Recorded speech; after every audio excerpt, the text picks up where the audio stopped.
जैसे जैसे हम प्रैक्टिस करेंगे ना, तो स्पॉन्टेनियसली जवाब आएगा। स्पॉन्टेनियसली झूठ निकलता है, फिर स्पॉन्टेनियसली सत्य निकलेगा। अवेयरनेस नहीं बढ़ रही है तो फिर ध्यान भी कर रहे हैं, घंटों घंटों सब कर रहे हैं। तो आज मुझे किसी ने फोन करके प्रश्न किया कि ध्यान करने से सब चीजें ठीक हो जाती हैं, ऐसा कहा जाता है, तो फिर सर्जरी होती है किसी की, किसी को तकलीफ होती है, किसी को कुछ होता है, तो क्या ध्यान करने से ही सब ठीक हो जाता है या और भी चीजें हैं? तो बहुत चीजें हैं। और ध्यान कर रहे हैं, झूठ बोल रहे हैं, ध्यान कर रहे हैं, दूसरों का बुरा भी कर रहे हैं, ध्यान कर रहे हैं, निंदा चुगली भी कर रहे हैं, तो ध्यान की एनर्जी को तो ड्रेन कहाँ कर रहे हैं? एनर्जी इकट्ठी होगी तो हील होंगे ना। एनर्जी तो साथ के साथ हम वेस्ट करे जा रहे हैं। तो ध्यान के साथ जैसे दवाई ले रहे हैं, तो दवाई के साथ परहेज भी तो जरूरी है ना। दवाई खा लो और फिर जो मना की है चीजें वो भी खा लो, तो कैसे ठीक होंगे? खराबी हो गई शरीर। तो इसीलिए जहाँ ध्यान जरूरी है वहां साथ साथ ये परहेज बहुत जरूरी है। और जिसने परहेज कर लिया फिर बीमारी आती नहीं है। लेकिन ध्यान करने के बावजूद भी बीमारी ठीक नहीं होती है, तो हमें सोचना पड़ेगा कि वो एनर्जी जा कहाँ रही है। तो वही चीजें हम इन दिनों में करेंगे कि जाती कहाँ है एनर्जी। वो जो हमारे टैंक में लूप होल हैं, जो हमारे टैंक में ये बने हुए हैं, होल्स बने हुए हैं जहां से एनर्जी ड्रेन होती है, हमें इन होल्स को बंद करना है, ताकि एनर्जी रहे हमारे पास और हम अपनी लाइफ को जैसा चाहें वैसा जी सकें। आज का नया नया आप शेयरिंग करते हैं, देखो अच्छा लगता है मुझे भी जब शेयर करते हैं, कितनी बड़ी बात है। अब ये चीजें हम नोटिस ही नहीं करते हैं, हम अपने आप को जस्टिफाई कर लेते हैं। तो अच्छा है कि नोटिस कर रहे हैं। सब कहते हैं निंदा नहीं करनी चाहिए, यही सुना है बहुत है कि निंदा चुना किया गया है, दोनों साथ साथ चलती हैं। किसी की बड़ाई भी नहीं करनी है और निंदा भी नहीं करनी है। जिससे कहा जाता है कि किसी को प्रेज और स्लेंडर दोनों मना है।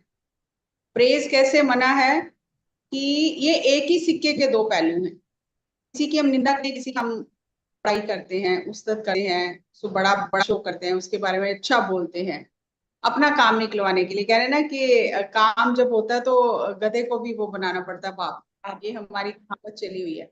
तो हम क्या करते हैं काम निकालने के लिए? हमें पता है कि बटरिंग जिसे कहा जाता है, बटरिंग करते रहते हैं हम। वो बंदा उस लायक नहीं है, लेकिन फिर भी हम बटरिंग करते हैं।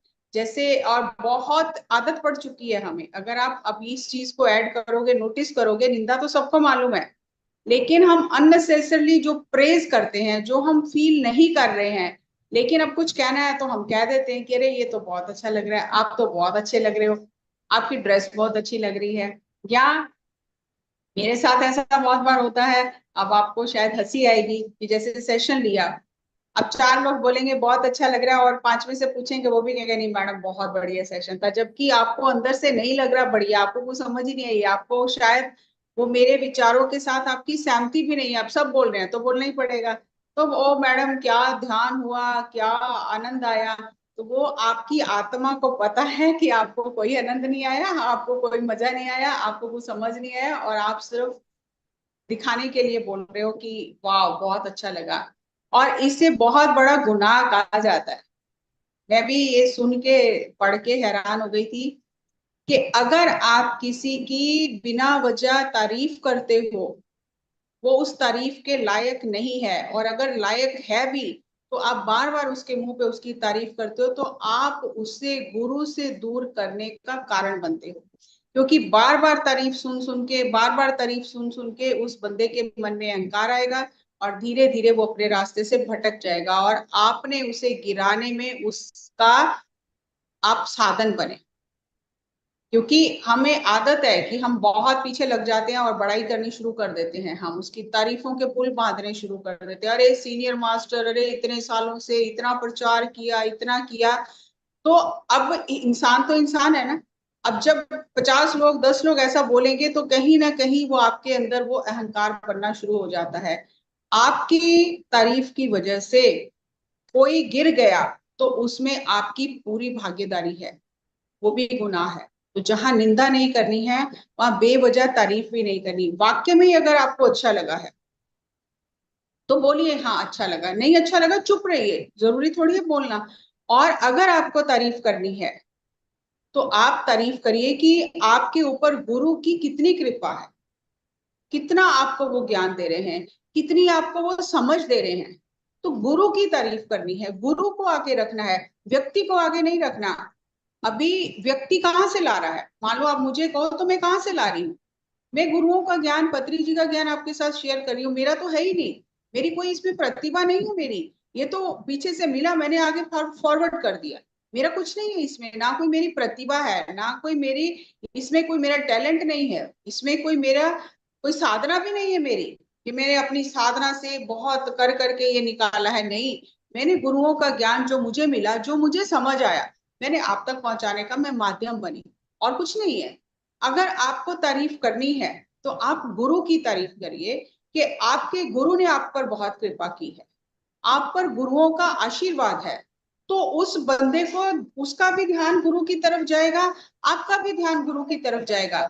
लेकिन अगर सिर्फ आप उस व्यक्ति की तारीफ करते हैं, तो बहुत बार ऐसा होता है, मेरे साथ ये सब एक्सपीरियंस हुए, इसलिए मैं आपको बता रही हूँ कि हम क्या करते हैं कि हम किसी को नीचे गिराना चाहते हैं, वो व्यक्ति आगे बढ़ रहा है, हम उसे नीचे गिराना चाहते हैं, तो हम क्या करते हैं, अब हमने बहुत कोशिश कर ली, वो नीचे नहीं गिर रहा हमारे करने से, फिर हम क्या करते हैं, फिर हम उसकी तारीफों के पुल बांधने शुरू कर, अरे आप तो, आपकी तो क्या वाणी है, आपका तो क्या ज्ञान है, आप तो इतने सीनियर हो, आप इतने सेवा कर, इतने, तो कहीं ना कहीं वो व्यक्ति जरूर गिर जाएगा। ये दूसरा रास्ता है गिराने का, और मेरे साथ बहुत होता है। लेकिन मुझे वही बात है कि गुरु कृपा कहो, आशीर्वाद कहो गुरुओं का, कि मुझे समझ आ जाता। तो तब मुझे ये पता चला जब मैंने गुरबानी पढ़ी, तो गुरबानी में जगह जगह ये लिखा है कि उस्तत निंदा दोनों को छोड़ना है, दोनों एक ही सिक्के के दो पहलू हैं। आप छोड़, आप सोचो निंदा तो ना हो, उस्तत हो तो भी आप फंसे हुए हो, तारीफ हो मेरी बहुत, लेकिन मेरी निंदा ना हो तो आप बराबर फंसे हुए हो, अभी निकले नहीं हो कहीं भी, क्योंकि वो दोनों एक ही सिक्के के पहलू हैं, कोई आपको हार पहनाएगा, कोई आपको गालियां निकालेगा, तो दोनों को एक समान लेना है, दोनों में उलझना नहीं है। और ये जब मुझे ये बात समझ आई और ये पता चला कि अगर आप बेवजह किसी की तारीफ करते हो, वो उस तारीफ के लायक नहीं है, तो भी गलत है। अगर वो व्यक्ति वाकई में तारीफ के लायक है, तो आपको उसको आगे ना रख के गुरु को आगे रखना है, कि गुरुओं का आशीर्वाद है आपके ऊपर, आपके ऊपर गुरुओं की कृपा है, जो वो आपको इतनी समझ दे रहे हैं, और आपको गुरुओं का धन्यवाद करना है, ना कि उस व्यक्ति को आगे रखना है। और अगर आपकी वजह से वो व्यक्ति गिर जाता है, तो ये भी एक गुनाह है। तो आज से ये मन में ठान लो कि हम बेवजह किसी की तारीफ भी नहीं करेंगे, निंदा तो करनी ही नहीं है, लेकिन उतना ही बराबर किसी की बेवजह तारीफ नहीं करनी है। और अगर वाकई में कोई तारीफ के लायक है, तो उसको किसने वैसा बनाया है, पहले उसकी तारीफ, तो उससे ना उस व्यक्ति के अंदर अहंकार आएगा कि मैं इतना हो गया महान, नहीं। अब उसको भी ये रहेगा कि गुरु कृपा से महान हूं मैं, मेरी अपनी कोई महानता नहीं है। तो ये बहुत बड़ा है, अगर आप दिन में इस चीज को नोटिस करोगे ना, हम बेवजह बहुत तारीफ करते हैं लोगों, चाहे वो हमें अच्छा लग रहा है या नहीं अच्छा लग रहा है, लेकिन जिसे कहते हैं ना पंजाबी में, मुंह रख नहीं करना। जो किसी के मुंह पर उसकी बात रखता है, उसी को मूर्ख कहा जाता है। मूर्ख का अगर आप संधि विच्छेद करोगे ना, तो मूर्ख का संधि विच्छेद यही होता है, मुंह रखना, जो किसी का मुंह रख रहा है। अरे आप तो महान हो, आप जैसा कोई है ही नहीं, आप जैसा कोई मास्टर नहीं है, बस, तो आप खुद मूर्ख हो और उसको मूर्ख बनने में मदद कर रहे हो। तो दोनों चीजों को छोड़ देना है, ना बेवजह तारीफ करनी है, ना निंदा, निंदा तो करनी नहीं है, वो तो काटा ही मार दो। तो तारीफ भी सोच समझ के करनी है, और तारीफ करनी है तो गुरु को सामने रख के तारीफ करनी है, कि गुरु ने आपको ऐसा बनाया, आप खुद नहीं बने हो, गुरु ने बनाया आपको। जैसे तो जो भी हमें दिया गया है, आप गुरु कहो, परमात्मा कहो, ईश्वर कहो, कोई जिसके जिसको आप मानते हो उसको कहो, वो हमें, उनका कृपा का हस्त हमारे ऊपर है, तो हमारी बुद्धि काम कर रही है। जरा सी एक नस हिल जाए ना, तो बस सब कुछ धरे का धरा रह जाए, कुछ नहीं कर सकते, हाथ पांव हिला नहीं सकते, कुछ सोच नहीं सकते, कुछ बोल नहीं सकते। वो क्या करना है, एक नस ही हिलती है जरा सी, और कहाँ से कहाँ सर्जरीज होने लग जाती है। तो जो भी हो रहा है, वो हमें दिया जा रहा है। अभी कल भी मैं एक वीडियो सुन रही थी, तो उसमें उन्होंने बताया कि शक्ति लोग मांगते हैं, शक्ति क्या है, शक्ति क्या है। शक्ति मांगने की नहीं है, शक्तियां परमात्मा ने आपको इतनी दी हुई हैं। असली बात है, आप उसकी दी हुई शक्ति का दुरुपयोग मत करो। किसी भी शक्ति का। तो बहुत अच्छी बात उन्होंने बताई कि आंखें दी हैं आपको इतनी सुंदर, आंखों से आप इतनी सुंदर दुनिया देख सकते हो, तो फिर सुंदरता ही देखो ना।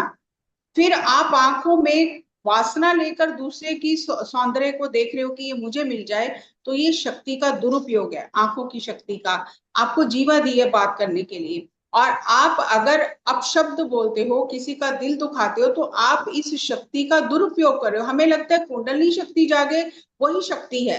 तो इतनी अच्छी ये बात लगी कि ये सारी शक्तियां ही तो हैं जो आपको दी गई हैं, और जब आप इन शक्तियों का दुरुपयोग करते हो तो आप बीमार होते हो। तो असली बात है, दी हुई शक्तियों का हम दुरुपयोग ना करें, वो है असली शक्ति पूजा, वो है असली देवी की पूजा। लेकिन हम शक्तियां जो दी हुई हैं उनका दुरुपयोग करते हैं, और चाहते हैं कि हमें और एस्ट्रल मास्टर हमें और शक्तियां दे, वो शक्तियां दे जो दिखाई नहीं देती। जो दिखाई दे रही है वो तो हमसे संभल नहीं रही है, और जो नहीं दिखाई देती है हम उन्हें मांग रहे हैं। तो जो माँ बाप भी बच्चे को पैसे देते हैं, तो पहले थोड़े पैसे दे के देखते हैं कि अब इसका ये क्या करेगा।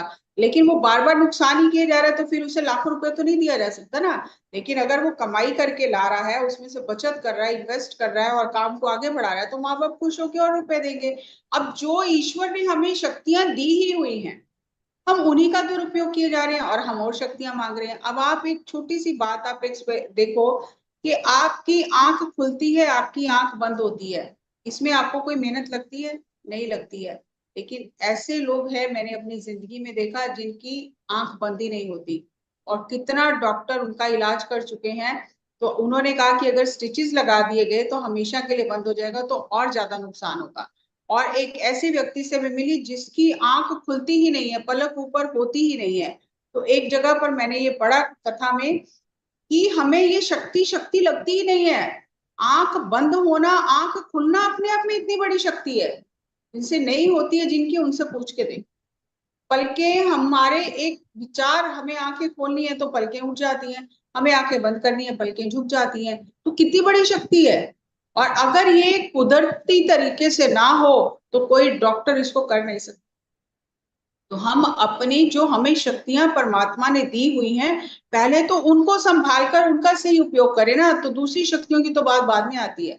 तो एक बार मैं ध्यान महाचक्र में गई थी पत्री जी के पास, और मैं पत्री जी ने मुझे देखा और मुझे ले गए अन्नदान में। तो बात करने लगे मुझसे, आमने सामने कुर्सी पे बैठे हुए थे हम।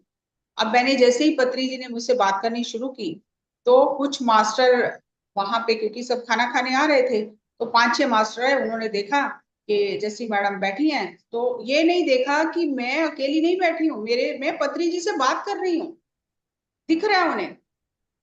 लेकिन वो मेरी चेयर के पास आए और मेरे गले मिलके, ओ जैसी मैडम कहाँ से आए, कब आए, क्या आया? तो मैंने बता दिया मैं कल आई हूँ, ठीक है अभी मिलते हैं। वो चले गए। सर ने देखा, सर ने कुछ नहीं कहा। फिर अभी बात शुरू की थी, फिर एक और ग्रुप आ गया, ओ जैसी मैडम कहाँ से आए, गले मिल मिल के सब। तो वो जो मैं बात कर रही थी सर से, वो बात वहीं की वहीं रह गई। तो सर ने थोड़ा मेरी तरफ देखा, पर मुझे समझ नहीं आई। अभी फिर बात शुरू हुई हमारी जो हम कर रहे थे, फिर एक और ग्रुप आ गया, ओ जैसी मैडम हम आपको कल से ढूंढ रहे थे, कब आए कब आए। अब फिर सर ने कहा एकदम ऐसे, क्या, गेट अप, उठो, जाओ पहले सबको निपटा के आओ, पहले सबसे मिल के आओ, चलो उठो यहाँ से, उठो जाओ जाओ। मैं बड़ी हैरान हो गई, ये क्या हो गया। मैं उठ गई, और मुझे लगा कि अब सर ने कोई लेसन दिया है मुझे बहुत बड़ा, ये तो मेरे से गलती हो गई है। सारा दिन मेरा मन उदास रहा, और मैं सोचती रही कि इतनी बड़ी गलती की मैंने। मेरे सामने मैं सर से बात कर रही हूँ, और लोग आकर मुझे बार बार जस्सी मैडम कर रहे हैं, मिल रहे हैं, गले मिल रहे हैं। मेरी इतनी कहने की हिम्मत नहीं हुई कि अभी मैं सर से बात कर रही हूँ, आप मुझसे बाद में बात करना। तो मैं उन लोगों को इंपॉर्टेंस दे रही हूँ और सर की बात काट रही हूँ। तो मुझे बात सारा दिन इतना मन उदास हुआ कि ये तो मुझसे गलती हो गई है। और फिर मैंने अपने मन ही मन में सर का थैंक्स किया कि सर आपने आज मुझे बचा लिया। अगर आज आप मुझे नहीं पकड़ते तो मैं तो लोगों के साथ बह जाती। मैं तो इस तारीफ में, इस उसमें बह जाती कि अरे मेरे को तो लोग इतना पसंद करते हैं। और मैंने ये नहीं देखा कि वो लोग आपकी तरफ नहीं जा रहे, मेरे पास आ रहे हैं। और उन्होंने इतना भी लिहाज नहीं किया कि जब मैं आपसे बात कर रही हूँ तो मेरी बात पूरी होने दे पहले। अब ये तो है नहीं कि मैं सारा दिन बैठी रहूंगी, 5 मिनट या 7 मिनट, इससे ज्यादा टाइम तो सर देते ही नहीं किसी को। फिर मुझे अपनी गलती का एहसास हो गया, लेकिन फिर भी सर ने मुझे छोड़ा नहीं। फिर शाम को फिर सेम सिचुएशन हुई, मैं सर से मिलने गई, सभी मास्टर सर से उनके बंगलों पे मिलने गए हुए थे, काफी बातें हुई, सर सबके साथ हंसी मजाक हुआ। तो सबने कहा सर को कि हमें आपके साथ एक पिक्चर लेनी है। तो सर ने कहा ठीक है, बाहर बैठो और झूले पे बैठकर करते हैं। तो सर बाहर आ गए, झूले पर बैठ गए, और जिसको फोटो खिंचवानी थी सर के साथ, वो बारी बारी से फोटो बैठते रहे, खिंचवाते रहे।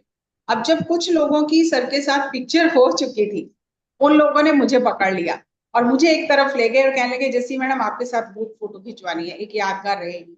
मैं खड़ी भी हो गई और वो लोग खड़े थे, कैमरा वो मोबाइल से फोटो खींचने ही लगे थे।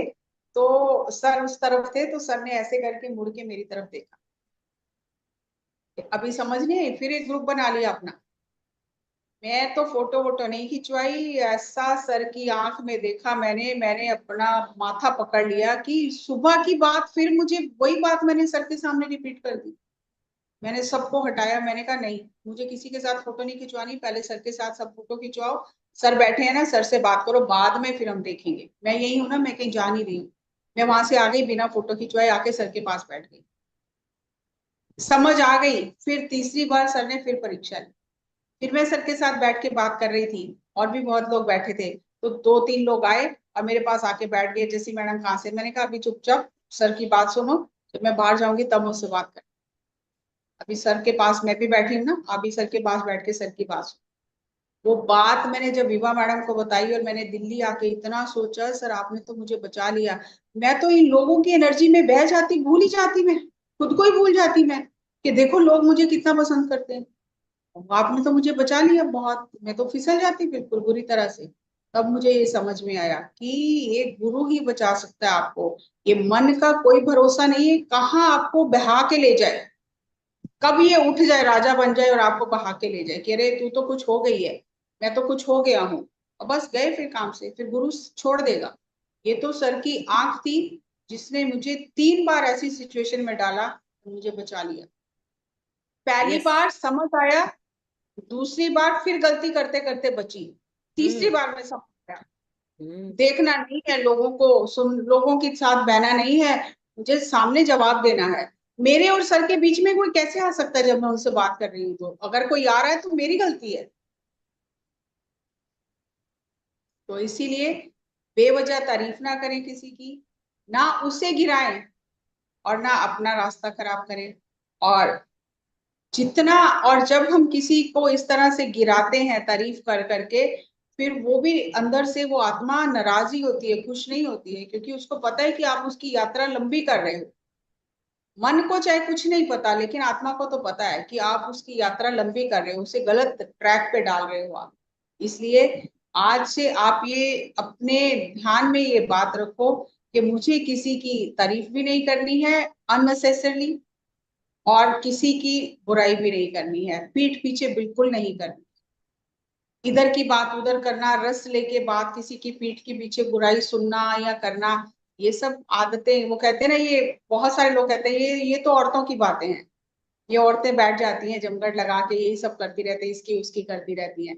जब हम सत्य के मार्ग पर चल रहे हैं और हम ध्यान कर रहे हैं, खुद को हम सुधारना चाह रहे हैं, तो ये जो लूप होल है हमारे, जहां से हमारी एनर्जी ड्रेन हो रही है और जितना हमें फायदा मिलना चाहिए नहीं मिल रहा है, तो फिर हम वही है, एक हाथ से ईंट लगा रहे हैं, दूसरे हाथ से उखाड़ रहे हैं, फिर लगा रहे हैं, फिर उखाड़ रहे हैं, तो कुछ भी नहीं बन रहा है। अगर हम ऐसे सत्संग में आकर भी हमारे अंदर ईर्ष्या है, द्वेष है, किसी को गिराना चाहते हैं, किसी को नीचा दिखाना चाहते हैं, अपने आप को ज्यादा बड़ा दिखाना चाहते हैं, अगर ये सब चीजें हैं तो कोई फायदा नहीं हो रहा है ध्यान करने से। अवेयरनेस नहीं बढ़ रही है, हम खुद पे काम नहीं कर रहे हैं। जब तक हम खुद पे काम नहीं करेंगे तो जितनी एनर्जी ले रहे हैं, साथ के साथ हम खर्च करते जा रहे हैं इन सब चीजों में। तो फिर इसीलिए जहां आगे बढ़ना चाहिए नहीं बढ़ पाते।